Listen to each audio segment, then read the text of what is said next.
Good day guys, welcome back to the channel. So if you are yet to subscribe and you've not done that, make sure you click on that subscribe button, like, share, make your comments. So let's see what we'll be expecting next on our euro pound. So let's align some key levels here. This is a major level here my market eventually rejected from. I'll be covering more updates in the Telegram channel. So just go to the Telegram channel and subscribe to the Telegram channel to stay updated. And if you're a strongly trader, you need high probability trade setup, right? I'm going to be covering it in the Patreon channel, and I'll put the link to the Patreon channel in the comment section. So all you just have to do is go to the comment section, subscribe to the Patreon channel, and you get a back-to-back updates and also high probability trade setup.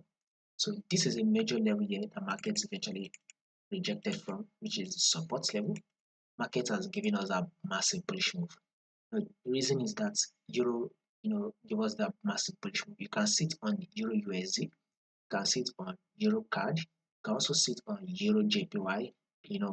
Basically euro pair actually gave that massive bullish move. So personally, we will continue that movement to the upside, but I would advise you to wait for the pullback. This is a massive movement to the upside that's been made. So it will look something like this. This impulse move, the pullback phase, this massive impulse move. Now wait for the pullback phase to be made. So once the pullback phase comes, then you can now hop in for a new impulse move. So wait for the pullback before you hop in on the buy on Euro GBP.